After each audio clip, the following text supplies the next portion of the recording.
Hello everyone, very good morning to all of you. आज के दिन की शुरुआत करेंगे 20 दिसंबर 2024 के करंट अफेयर के साथ। करंट अफेयर की पीडीएफ आप मेरे टेलीग्राम ग्रुप से डाउनलोड कर सकते हैं। टेलीग्राम का लिंक वीडियो के डिस्क्रिप्शन में सबसे ऊपर दिया हुआ है। पहले बात कर लेते हैं कल के क्वेश्चन की। कल मैंने आपसे क्वेश्चन ये पूछा था कि कॉटन की खेती के लिए कौन सी मिट्टी सबसे ज्यादा उपयुक्त है। कॉटन, जिसको हिंदी में कपास भी बोला जाता है, तो इसकी खेती के लिए सबसे ज्यादा उपयुक्त मिट्टी है ब्लैक सॉइल। इसी को काली मिट्टी भी कहा जाता है और इसी को हिंदी में रेगुर मिट्टी के नाम से भी जाना जाता है। कई बार आपसे क्वेश्चन ये पूछा जाता है कि काली मिट्टी में क्या क्या मिनरल्स सबसे ज्यादा मात्रा में पाए जाते हैं। तो इसमें आयरन की मात्रा बहुत ज्यादा होती है। इसके अलावा कैल्शियम की मात्रा होती है ज्यादा।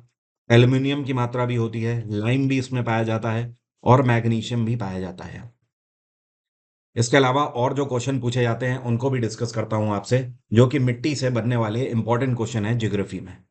भारत में सबसे ज्यादा कौन सी मिट्टी पाई जाती है, तो इसका आंसर होगा जलोढ़ मिट्टी। आपको पता है भारत का जितना भी क्षेत्रफल है उसमें से 42 से 44% क्षेत्रफल में सिर्फ जलोढ़ मिट्टी अकेले पाई जाती है। गंगा का जितना भी किनारे वाला मैदानी वाला हिस्सा है, तो गंगा के किनारे पर जितनी भी मिट्टी है वो सब जलोढ़ मिट्टी है। इसके अलावा लाल मिट्टी जो है ये मध्य भारत में सबसे ज्यादा पाई जाती है। लाल मिट्टी में भी आयरन की मात्रा बहुत ज्यादा होती है। इसके अलावा इसमें मैग्नीशियम की मात्रा सेकंड नंबर पे ज्यादा होती है। लेटराइट मिट्टी की खास बात यह होती है कि एक बार अगर इसे पका दिया जाए, मतलब पकाने का मतलब यहाँ पर बात हो रही है आग में, अगर इसे पका दिया जाए तो उसके बाद ये बहुत ज्यादा सख्त हो जाती है मिट्टी। यही कारण है कि इस मिट्टी का यूज करके ब्रिक्स बनाई जाती है, मतलब ईंटें बनाई जाती हैं। जो आपका घर बना हुआ है वो इन्हीं ईंटों का बना हुआ है, लेटराइट मिट्टी का ही। ठीक है, तो एक क्वेश्चन पूछा जाता है कि ईंटें बनाने के लिए कौन सी मिट्टी उपयुक्त होगी, तब आपका आंसर होगा लेटराइट मिट्टी। उम्मीद करता हूं सभी को क्लियर हो गया होगा। इनसे जुड़े हुए जो भी क्वेश्चन है उनको भी आप ध्यान रखेंगे। आगे बढ़ने से पहले आपको बता दूं, बम्पर विंटर ऑफर चल रहा है। 50% डिस्काउंट आप मेरे सभी बैचेस में प्राप्त कर सकते हैं, सेफ 50 कोड लगाकर। बैचेस के लिंक वीडियो के डिस्क्रिप्शन में दिए हुए हैं। जीएस जीके का फाउंडेशन बैच से लेकर एनटीपीसी हो गया, या फिर किसी भी स्टेट का आप कोई भी एग्जाम देने जा रहे हो, चाहे रेलवे का या फिर स्टेट पीसीएस हो गया, सीडीएस आप देने जा रहे हैं, या फिर स्टेट पुलिस का एग्जाम है, हर एक एग्जाम के लिए मेरा जीएस जीके का बैच उपयुक्त है। बैच का लिंक वीडियो के डिस्क्रिप्शन में है। अब शुरू करेंगे आज के करंट अफेयर। अभी हाल ही में भारत सरकार की तरफ से भारत के आरईआईटी एसोसिएशन के नए चेयरपर्सन के रूप में किसको अपॉइंट किया गया है। यहाँ पर आरईआईटी का मतलब है real estate investment trust. Bharat सरकार के द्वारा साल 2023 में ही रियल एस्टेट इन्वेस्टमेंट ट्रस्ट बनाया गया था। इसके नए चेयरपर्सन आलोक अग्रवाल अपॉइंट किए गए हैं। देखिए, ये जो बनाया गया है प्लेटफॉर्म भारत सरकार के द्वारा, इसका मेन उद्देश्य ये है कि रियल एस्टेट के क्षेत्र में दुनिया भर से इन्वेस्टमेंट लेकर आना। ये एक ऐसा प्लेटफॉर्म है जो कि भारत सरकार को यह सुनिश्चित करता है कि पर्टिकुलर कंट्री से कितना इन्वेस्टमेंट आ रहा है किस पर्टिकुलर रियल एस्टेट प्रोजेक्ट के लिए। जिन लोगों को रियल एस्टेट नहीं पता है, मैं आपको बता दूं, प्रॉपर्टी से जुड़ा हुआ जितने भी प्रोजेक्ट होते हैं वो सब रियल एस्टेट प्रोजेक्ट ही कहलाते हैं। एग्जाम्पल के तौर पर प्रधानमंत्री आवास योजना, ठीक है, जिसके अंतर्गत ये प्रावधान है, जो गरीबी रेखा से नीचे के लोग हैं उनको फ्लैट दिए जाएंगे या घर दिए जाएंगे। तो ये एक रियल एस्टेट प्रोजेक्ट है। इस तरीके के प्रोजेक्ट्स के लिए जो भी इन्वेस्टमेंट लाना होगा उसके लिए ये प्लेटफॉर्म बनाया गया है जिसका नाम है रियल एस्टेट इन्वेस्टमेंट ट्रस्ट। और एक बात ध्यान रखें, कल के वीडियो में मैंने आपको बताया था गूगल की तरफ से भारत के कंट्री मैनेजर के रूप में किसको अपॉइंट किया गया है। इनका नाम है प्रीति लोबाना। क्या नाम है? प्रीति लोबाना। ये कौन है जिनको बेस्ट फीफा फुटबॉल अवार्ड्स 2024 में men's player of the year 2024 का टाइटल दिया गया है। तो men's player of the year का टाइटल जो आपको पिक्चर में दिखाई दे रहे हैं ये हैं विंसियस जूनियर। और विंसियस जूनियर ब्राजील के खिलाड़ी हैं। और बेसिकली अगर बात करी जाए तो इस टाइम पर रियल मैड्रिड के लिए ही खेलते हैं, रियल मैड्रिड क्लब से, जिससे पहले क्रिस्टियानो रोनाल्डो खेलते थे। तो पिछले सत्र में इनका गेम सबसे बेहतर रहा, जिसकी वजह से फीफा की तरफ से men's player of the year का टाइटल इनको दिया गया है। अब अगर बात करें female player of the year का टाइटल या फिर women's player of the title किसको दिया गया है, तो ये जो आपको पिक्चर में दिख रही हैं ये स्पेनिश खिलाड़ी हैं। इनका नाम है एताना बुनमाती। यहाँ पर मैं लिख देता हूँ एताना बुनमाती। वैसे पीडीएफ में मैंने प्रॉपरली इनके बारे में बता दिया है आपको, तो एक बार वहां से भी जरूर पढ़िएगा। बुनमाती जो हैं ये बार्सिलोना क्लब से खेलती हैं और स्पेन से बिलोंग करती हैं। मतलब जब वर्ल्ड कप होगा तब ये स्पेन टीम से खेलती हुई दिखाई देंगी। और विनीशियस जूनियर जो हैं ये ब्राजील टीम से खेलते हुए दिखाई देंगे। फीफा की स्थापना सन 1904 में करी गई थी पेरिस में, लेकिन बाद में जो इसका हेडक्वार्टर है ये शिफ्ट कर दिया गया ज्यूरिक में। तो आज की डेट में इसका हेडक्वार्टर स्विट्जरलैंड के अंदर ज्यूरिक में है। फीफा के प्रेसिडेंट हैं गिनी इन्फेंटिनो। क्या नाम है? गिनी इन्फेंटिनो। ये कौन सा बैंक है जिसने भारत सरकार के डीपीआईआईटी के साथ एक पैक्ट साइन किया है और इनके साथ मिलकर ये स्टार्टअप्स को स्ट्रेंथ देने का काम करेंगे? भारत के जितने भी स्टार्टअप्स हैं उनके लिए बेहतर कार्य करने का प्रयास करेंगे। तो डीपीआईआईटी का मतलब आप जानते हैं, इसको बोलते हैं department of promotion of industry and internal trade. मतलब भारत सरकार का ये वो विभाग है जो कि इंटरनल ट्रेड को बढ़ावा देने के लिए बनाया गया है। इनके साथ एचडीएफसी बैंक ने एक पैक्ट साइन किया है। अब देखिए इसका मेन उद्देश्य क्या है। डीपीआईआईटी के अंतर्गत भारत सरकार जो कि नए उद्योग या लघु उद्योग करने वाले जो लोग हैं, जो अभी अभी जिन्होंने व्यापार शुरू किया है, उनको बढ़ावा दिया जाता है। जैसे कि सब्सिडी प्रोवाइड करती है भारत सरकार इसी विभाग के अंतर्गत, और साथ में ये प्रॉमिस करती है स्टार्टअप्स को कि आपको जो लोन दिया जाएगा बैंकों से वो लो रेट ऑफ इंटरेस्ट पर दिया जाएगा। तो अब ऐसे में एचडीएफसी बैंक ने पैक्ट साइन किया है, तो इसका मतलब ये है स्टार्टअप्स के लिए एचडीएफसी बैंक के द्वारा आने वाले समय में कुछ ऐसे लोन्स निकाले जाएंगे जो कि लो रेट ऑफ इंटरेस्ट पर होंगे, जो कि आम नागरिक को ज्यादा ब्याज चुकाना पड़ता है, जिसके लिए अगर आप स्टार्टअप चलाते हैं तो आपको उसके लिए कम ब्याज चुकाना पड़ेगा। एचडीएफसी बैंक की स्थापना 1994 में करी गई थी। इसका हेडक्वार्टर है मुंबई और चेयरपर्सन है शशिधर जगदीशन। कौन है? शशिधर जगदीशन। जगदीशन अपना दूसरा कार्यकाल सर्व कर रहे हैं एचडीएफसी बैंक में। एक्सिस बैंक 1993 में स्थापित किया गया, हेडक्वार्टर मुंबई है।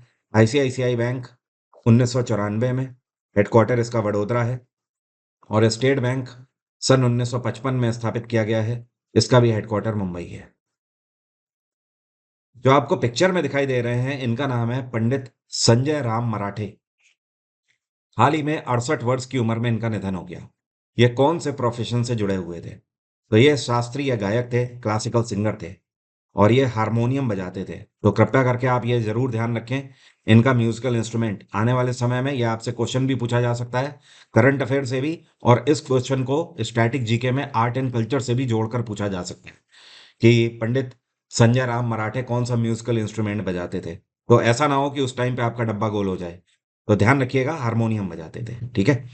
और इनका निधन भी उसी दिन हुआ है जिस दिन अभी हाल ही में जाकिर हुसैन का निधन हुआ है ना। मैंने आपको बताया था जाकिर हुसैन का निधन, तबला वादक जो थे, उनका निधन 73 वर्ष की उम्र में हुआ था। तो उसी रात को इनका भी निधन हुआ। इनका निधन दिल का दौरा पड़ने की वजह से हुआ था। और जाकिर हुसैन जो है ये भी हार्ट की बीमारी से ग्रसित चल रहे थे, और उनका निधन अमेरिका के सैन फ्रांसिस्को में हुआ, हॉस्पिटल में, जहां पर उनका इलाज चल रहा था। ये कौन से राज्य की विधानसभा है जो कि भारत की पहली ऐसी विधानसभा बन गई है जिसने नेशनल ई विधान एप्लीकेशन को अपना लिया है? तो ये है हिमाचल प्रदेश की विधानसभा। हिमाचल प्रदेश के मुख्यमंत्री सुखविंदर सिंह सुक्खू के द्वारा इस एप्लीकेशन का उद्घाटन किया गया वहां की लेजिस्लेटिव असेंबली में।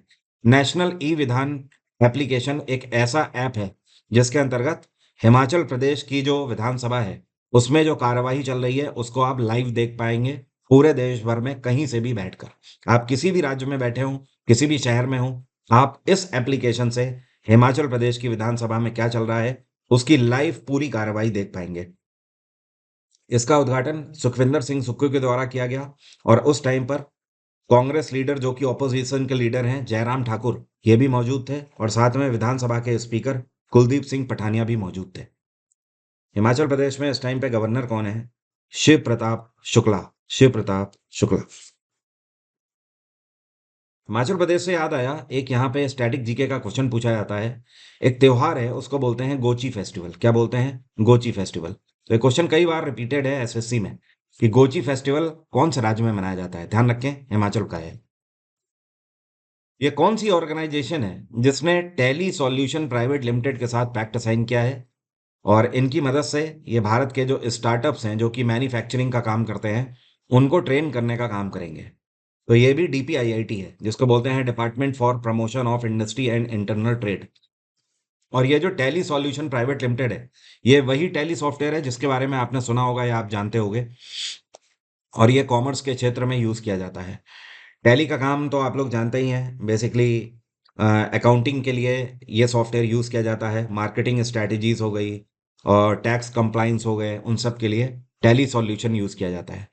तो ये जो पैक्ट असाइन किया गया है, इसकी मदद से भारत के जो इनिशियल स्टार्टअप्स हैं, उनको टैली सॉल्यूशन की तरफ से 1 साल का लाइसेंस फ्री दिया जाएगा। मतलब 1 साल तक वो इस सॉफ्टवेयर को फ्री ऑफ कॉस्ट यूज़ कर पाएंगे। तो ये है इसका मेन उद्देश्य। टैली सॉल्यूशन की स्थापना 1986 में करी गई थी। ये कंपनी बैंगलोर बेस्ड है और इसके चेयरपर्सन है शीला गोयनका। कौन है? शीला गोयनका इसकी चेयरपर्सन है। भारत का पहला ऐसा राज्य कौन सा बनने जा रहा है जो कि पूरे तरीके से राज्य में यूनिफॉर्म सिविल कोड को अप्लाई कर देंगे? तो उत्तराखंड मोस्ट प्रोबेबली भारत का पहला ऐसा राज्य बहुत जल्दी बनने जा रहा है। उत्तराखंड के मुख्यमंत्री पुष्कर सिंह धामी के द्वारा ये पूरे तरीके से संकेत दिए जा चुके हैं कि 2025 के जनवरी महीने से पूरे उत्तराखंड के अंदर यूनिफॉर्म सिविल कोड लागू हो जाएगा। यूसीसी के लिए हमारे कॉन्स्टिट्यूशन में डीपीएसपी के अंदर प्रावधान है आर्टिकल 44 में। आर्टिकल 44 ये बताता है कि यूनिफॉर्म सिविल कोड हर एक राज्य को अप्लाई करना चाहिए। देखिए, यूनिफॉर्म सिविल कोड का मतलब एक आम भाषा में अगर बात किया जाए तो ये है कि सभी के ऊपर समान रूप से कानून अप्लाई होना, फिर चाहे वो किसी भी जाति का हो, किसी भी धर्म का हो, किसी भी पर्टिकुलर कम्युनिटी विशेष का हो, हर एक के ऊपर समान रूप से एक ही कानून अप्लाई होना चाहिए। अब ऐसे में क्या है कि जैसे मान लीजिए मुस्लिम धर्म में जो मुस्लिम धर्म के अंदर वहाँ की मैरिज एक्ट है वो अलग है, हिंदू मैरिज एक्ट अलग है, तो दोनों के अंदर अलग अलग प्रावधान है। तो अब ऐसे में क्या होगा कि सबके ऊपर समान रूप से कानून अप्लाई हो जाएगा, चाहे आप मुस्लिम धर्म से हों, सिख से हों, हिंदू धर्म से हों, जैन धर्म से हो, कोई फर्क नहीं पड़ता। सबके ऊपर समान रूप से और हर एक कानून अप्लाई होगा। उत्तराखंड के गवर्नर हैं गुरमीत सिंह। उत्तराखंड में वैसे एक फेस्टिवल मनाया जाता है हर साल। इसको बोलते हैं फूल देई फेस्टिवल। क्या बोलते हैं? फूल देई फेस्टिवल। ये ग्रीनरी को मेंटेन करने के लिए मनाया जाता है और इस दिन हर एक छोटा अपने से बड़े को फूल देता है और विश करता है। हाल ही में भारत ने पहली बार अपना फॉरेन ऑफिस कंसल्टेशन कौन से देश के साथ खोला है?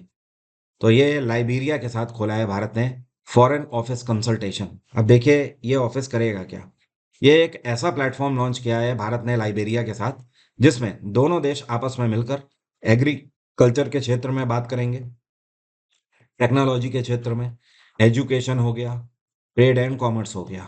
मतलब दोनों देश आपस में इस बात पर सहमति जताएंगे कि एग्रीकल्चर के क्षेत्र में दोनों एक दूसरे के साथ क्या कर सकते हैं, कौन किसको कितना सपोर्ट कर सकता है। टेक्नोलॉजी में अगर भारत को ज़रूरत है तो ये दे सकते हैं, अगर इन्हें ज़रूरत है तो हम इन्हें टेक्नोलॉजी प्रोवाइड कर सकते हैं। एजुकेशन इसी तरीके से, ट्रेड एंड कॉमर्स। तो अल्टीमेटली ये एक वन स्टॉप सॉल्यूशन प्लेटफॉर्म है दोनों देशों के बीच में, जिसको अभी हाल ही में भारत सरकार के द्वारा शुरू किया गया है। और आपको पता है लाइबेरिया कहाँ पड़ता है? ये अफ्रीका में पड़ता है, वेस्ट अफ्रीकन कंट्री है। लाइबेरिया की कैपिटल है मोनरोविया। यहाँ पर मैं लिखता हूँ मोनरोविया, यहाँ की कैपिटल है। और यहाँ पर लाइबेरियन डॉलर चलता है। इस टाइम पर यहाँ पे सरकार चल रही है जोसेफ बोआकाई की। जोसेफ बोआकाई ये यहाँ के राष्ट्रपति हैं। हाल ही में पहली बार भारत में प्रोजेक्ट डॉल्फिन के अंतर्गत गंगा रिवर डॉल्फिन टैगिंग स्थापित करी गई है। ये कहाँ पर स्थापित करी गई है? तो इसको आसाम में स्थापित किया गया है। अब आप लोग सोच रहे होंगे ये रिवर डॉल्फिन टैगिंग है क्या? देखिए कि भारत सरकार पहले ही ये क्लियर कर चुकी है कि वो डॉल्फिन्स को बढ़ावा देना चाहते हैं। वो इस वजह से क्योंकि डॉल्फिन केवल नदियों को क्लीन ही नहीं करती हैं बल्कि टूरिज्म को भी बढ़ावा देती हैं, पर्यटन को बहुत लुभाती हैं। आपने देखा होगा डॉल्फिन्स बहुत ज्यादा आकर्षक होती हैं अपनी हरकतों की वजह से, जिसकी वजह से पर्यटक उन्हें देखना चाहते हैं। अब ऐसे में पहली बार आसाम में डॉल्फिन टैगिंग करी गई है। अब इस टैगिंग का मतलब ये है वहां पर एक टीम सेटअप करी गई है। ये टीम वहां पे जो मौजूद डॉल्फिन है उनके पैटर्न को समझने की कोशिश करेंगे, उनके हैबिटेट को समझेंगे। वो ये देखेंगे कि कितने दिन तक डॉल्फिन्स का जो झुंड है वो एक पर्टिकुलर एरिया में रहता है और कितने दिन या महीनों के बाद दूसरे एरिया में शिफ्ट कर जाता है। उसके अलावा ये भी देखेंगे कि कब वो प्रजनन करती हैं, कब उनके बच्चे होते हैं। इस तरीके की सारी गतिविधियों को ये ट्रैक करेंगे, जिससे कि आने वाले समय में डॉल्फिन्स को बचाया ही नहीं और ज़्यादा बढ़ाया जा सके। क्योंकि भारत में लगातार अब आप देख रहे हो रिवर्स के ऊपर कार्गो रूट भी हो रहा है। सामान को एक से दूसरी जगह नदियों पर भी ले जाया जा रहा है। तो इसके चलते बहुत सारे ऐसे जगह होंगी जहां पर रिवर फ्रंट बनाए जाएंगे, जैसे कि अहमदाबाद में साबरमती रिवर फ्रंट है, लखनऊ में गोमती रिवर फ्रंट है। तो इस तरीके के रिवर फ्रंट लगातार बनाए जाएंगे, जिसमें कि पर्यटक आते हैं और उनके लिए बहुत सारी चीजें आकर्षण का केंद्र होती हैं। आसाम में हिमांता बिस्वा शर्मा की सरकार है, यहाँ के गवर्नर हैं लक्ष्मण प्रसाद आचार्य।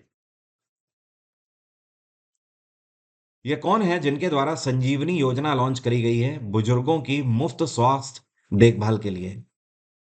तो ये हैं अरविंद केजरीवाल, आम आदमी पार्टी के लीडर। फिलहाल इस टाइम पे तो रिजाइन देकर पार्टी के अंदर हैं, लेकिन मुख्यमंत्री पद पर नहीं है। दिल्ली की मुख्यमंत्री आतिशी हैं इस टाइम पर, जो कि सर्व कर रही हैं।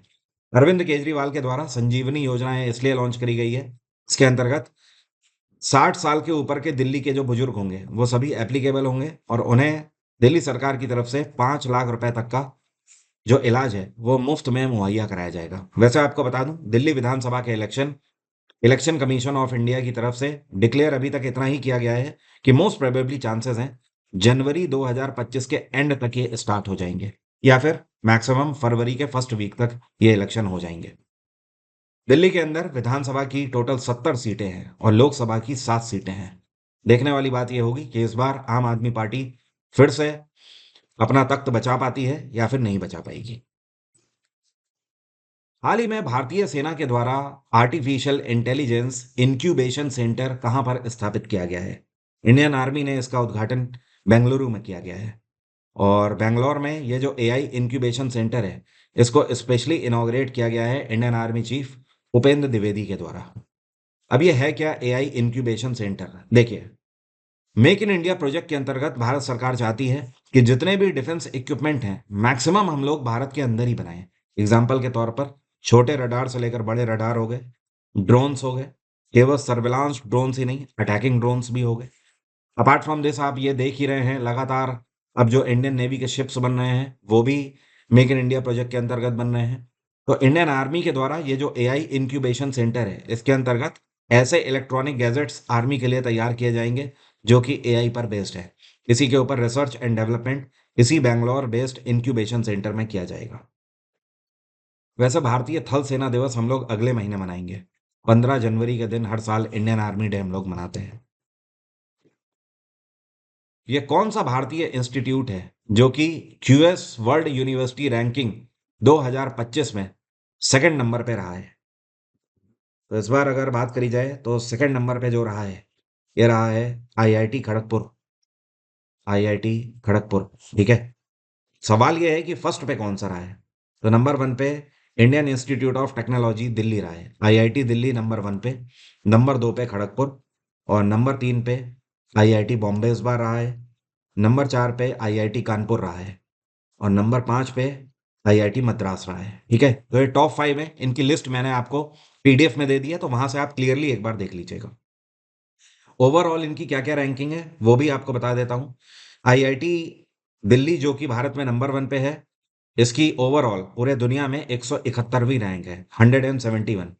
आईआईटी खड़गपुर जो कि दूसरे नंबर पे है भारत में, इसकी रैंक 202 है पूरे वर्ल्ड में। और तीसरे नंबर पे आईआईटी बॉम्बे जो है भारत में, इसकी ओवरसीज रैंकिंग है 234। और अगर वर्ल्ड में बात करें तो इस बार थोड़ा वर्ल्ड में फेरबदल हुआ है। वैसे लगातार अमेरिका का जो एमआईटी है वो नंबर वन पे चलता था, लेकिन इस बार वो नहीं है। नंबर वन पे इस बार है यूनिवर्सिटी ऑफ टोरंटो, कनाडा की नंबर वन पे रही है। दूसरे नंबर पे ज्यूरिख यूनिवर्सिटी रही है और तीसरे नंबर पे university of California and loon university Sweden की रही है। तो इन सब की प्रॉपर रैंक मैंने आपको पीडीएफ में दे दी है। जीएसजीके का फाउंडेशन बैच का लिंक वीडियो के डिस्क्रिप्शन में है। विंटर ऑफर के लिए सेफ 50 कोड लगाकर आप इसे अवेल कर सकते हैं। History, polity, geography, science, economics, साथ में कंप्यूटर, पिछले 5 सालों के पीवाईक्यूज, सब कुछ आपको क्रीम कंटेंट के रूप में दिया हुआ है इस बैच में। एग्जाम कोई भी हो, वन स्टॉप सॉल्यूशन है जीएस के लिए ये आपका बैच। आपको इधर उधर भटकने की जरूरत नहीं है। सिर्फ आप 1 से 1.5 महीने के अंदर इस बैच की मदद से अपनी पूरी जीएस कंप्लीट करके आराम से कोई भी एग्जाम देने जा सकते हैं। समस्या यही है कि जीएस में आप इधर उधर भटकते रहते हैं, जिसकी वजह से कुछ इधर से लेते हैं, कुछ उधर से लेते हैं, और फाइनली एग्जाम आ जाता है और आप कुछ भी तैयार नहीं कर पाते हैं। एनटीपीसी वाले भी स्पेशल बैच अवेल कर सकते हैं। आज की बात यहीं तक रहेगी। अब मेरा आज का सवाल है आपसे। मेरा सवाल ये है कि रूमी दरवाजा जो है, ये कौन से शासक के द्वारा बनवाया गया था? कमेंट बॉक्स में लिखकर बताइए। एसएससी वाले जितने भी स्टूडेंट हैं, ये one stop solution book launch कर दी है मैंने, जिसमें 8900 से ज्यादा क्वेश्चन है, या फिर आप बोल सकते हो करीब 9000 क्वेश्चन है, जो कि 16 चैप्टर्स में मैंने आपको दिए हुए हैं। टॉपिक वाइज, एग्जाम वाइज, सबको सॉल्यूशन के साथ इसको दिए हुए हैं। प्रीवियस ईयर में मैं नहीं समझता कि एसएससी का कोई भी एग्जाम हो, चाहे जीडी, दिल्ली पुलिस, या फिर आपका सीएचएसएल हो गया, सीपीओ और सीजीएल, कोई भी एग्जाम हो, हर एक एग्जाम के सारे पीवाईक्यूज कवर हैं पिछले 10 सालों के इसमें। इसका लिंक भी डिस्क्रिप्शन में है, अमेजॉन से आप इसे मंगा सकते हैं। Thank you so much, have a nice day, take care, bye bye, आपका दिन मंगलमय हो।